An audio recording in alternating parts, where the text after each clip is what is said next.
महत्त्वाचे रामबाण उपाय. नंबर 1. बाळंतिणीला बाळ झाल्यानंतर 4थ्या दिवसांपासून 1 चमचा ओवा, पाव चमचा काळे मीठ गरम पाण्यात टाकून ते हलवून पाजावे.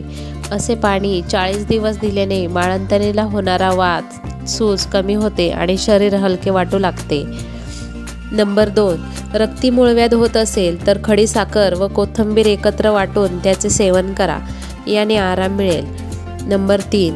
मुलांच्या बुद्धीत वाढ व्हावी असे वाटत असेल तर त्यांना फक्त गाईचे दूध व तूप खाण्यास द्यावे. तसेच रोज सकाळी अनाशपोटी 5 काजू खाऊन थोडे मध चाटल्यास बुद्धीची वाढ होते. नंबर 4. चेहऱ्यावरील डाग सुरकुत्या कमी करण्यासाठी अर्धा टोमॅटो कापून चेहऱ्यावर चोळावा. नंबर 5. लघवीला जळजळ होत असेल तर दूध व वेलचीचे चूर्ण घेतल्यास लघवीची जळजळ थांबते. नंबर 6. बाळंतिणीला दूध येत नसेल तर पांढरे तीळ पाण्यात वाटून गरम करून प्यायल्यास बाळाच्या आईला अधिक दूध येईल. नंबर 7. दारूची नशा उतरवण्यासाठी कडक कॉफी प्यावी. याने दारूची नशा उतरेल. नंबर 8. केस मऊ आणि मजबूत करण्यासाठी मेहंदी पावडरमध्ये बीट पावडर आणि कोरफडीचा गर एकत्र करून केसांना लावल्यास केस गळणे कमी होते. नंबर 9. नारळाच्या तेलाने नखांवर मालिश केल्याने दृष्टी सुधारते. नंबर 10. ज्या महिलांचे बाळंतपणानंतर वजन वाढले असेल तर त्यांनी नियमित व्यायाम चालू करावा आणि आहारात डाएट घ्यावा आणि ग्रीन टी प्यायला सुरुवात करावी. याने तुमचे वजन लगेच कमी होत नाही, पण काही दिवसातच फरक जाणवेल. नंबर 11. सकाळी ब्रश करताना कोलगेटसोबत थोडी बेकिंग पावडर टाकून ब्रश करा. असे केल्याने पिवळे आणि घाण दात साफ होतात. असे आठवड्यातून 1 ते 2 वेळा करा. तुमचे दात दुधासारखे पांढरे शुभ्र होतील. नंबर 12. सकाळी नाश्ता करण्यापूर्वी किंवा रात्री जेवण झाल्यानंतर 500 पावले जरूर चाला. नंबर 13. जेवण केल्यानंतर आंबट ढेकर येण्याची समस्या असेल तर कांद्यावर काळे मीठ आणि लिंबू टाकून घ्या. यामुळे अपचन दूर होईल. नंबर 14. गरम दुधासोबत जिलेबीचे सेवन केल्यास कंबरदुखी आणि सांधेदुखीपासून आराम मिळतो. नंबर 15. रोज 5 ते 6 मिनिटे पाण्यात पुदिना टाकून चेहऱ्याला वाफ दिल्याने ब्लॅक हेड्स आणि व्हाईट हेड्स दूर होतात. तसेच चेहरा मुलायम आणि कोमल बनतो. नंबर 16. हाडे कमकुवत असेल तर तुमच्या आहारात पांढऱ्या तिळाचा समावेश करावा.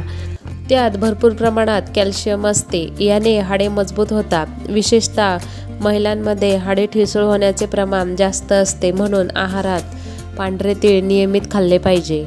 नंबर 17. चेहऱ्यावरील मुरुमांचे खड्डे भरवण्यासाठी कोरफडीमध्ये व्हिटॅमिन ई कॅप्सूल मिसळून रात्री झोपण्यापूर्वी चेहऱ्याला लावा. याने मुरुम कमी होतात. नंबर 18. काही जण डोळ्यातले अश्रू रोखून धरतात, पण जेव्हा रडू येतं त्यावेळी अश्रूंना वाट मोकळी करून द्या. कारण अश्रू रोखल्यामुळे डोकेदुखी, डोळ्यांचे आजार आणि डिप्रेशनचा धोका असतो. नंबर 19. उन्हाळ्यात चक्कर येत असेल तर घाबरल्यासारखे होत असेल तर आवळ्याचे सरबत प्यावे. नंबर 20. खोकला येत असेल तर आल्याच्या रसामध्ये मध समप्रमाणात घेऊन तेच चाटावे. त्यावर दूध किंवा चहा प्यावा, म्हणजे कोरडा खोकलावर फरक पडतो. नंबर 21. ज्या महिला रात्री स्वयंपाकघरात खरकटे भांडी ठेवतात त्यांच्या घरात नेहमी लोकांचे आरोग्य बिघडते. नंबर 22. हिरवी मिरची खाल्ल्याने कोलेस्ट्रॉल आणि मधुमेह यांचे प्रमाण नियंत्रित ठेवते. मिरचीतील गुणधर्मामुळे रक्ताच्या गुठळ्या होण्यास प्रतिबंध होतो, ज्यामुळे हृदयविकाराचा धोका टळतो. नंबर 23. तिळाचे तेल केसांना लावल्याने केस मजबूत होतात आणि केस गळणे देखील थांबते. नंबर 24.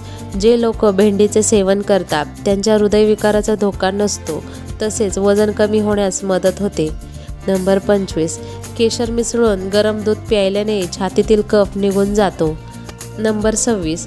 जर तुम्हाला वारंवार उचकी येत असेल तर थोडासा हिंग गरम करून त्याचा वास घ्यावा. यामुळे उचकी लगेच थांबते. नंबर 27. कधीही उलटे झोपू नये. उलटे झोपल्यामुळे हृदयविकाराचा धोका वाढतो. नंबर 28. शरीरांमध्ये सूज असेल तर काळी मिरी लोण्याबरोबर खावी. यामुळे आराम मिळतो. नंबर 29. किमान आठवड्यातून एकदा तरी कडुलिंबाचा रस प्यावा. यामुळे पोटातील सर्व घाण साफ होऊन चेहऱ्यावर नैसर्गिकरित्या छान चमक येते. नंबर 30. जेव्हा डोकेदुखीचा त्रास होतो अशा वेळेला कोमट तेलाने डोक्याची मालिश करावी. यामुळे डोकेदुखीपासून लगेच आराम मिळतो. नंबर 31. नेहमी मशीनऐवजी हाताने कपडे धुवावेत. हाताने कपडे धुतल्यामुळे हृदय मजबूत होते, तसेच हातांचे स्नायू देखील मजबूत होतात. नंबर 32. ज्या स्त्रिया बसताना पाठ सरळ करून बसतात त्या स्त्रियांना पाठदुखीचा किंवा मणक्याचा त्रास कधीच होत नाही. या रोज वापरात येणाऱ्या महत्त्वाच्या किचन टिप्स तुम्हाला आवडल्या असतील तर व्हिडिओला लाईक करा, शेअर करा आणि अशाच नवीन व्हिडिओ पाहण्यासाठी चॅनलला सबस्क्राईब करा. पूर्ण व्हिडिओ पाहिल्याबद्दल सर्वांचे मनापासून आभार. धन्यवाद.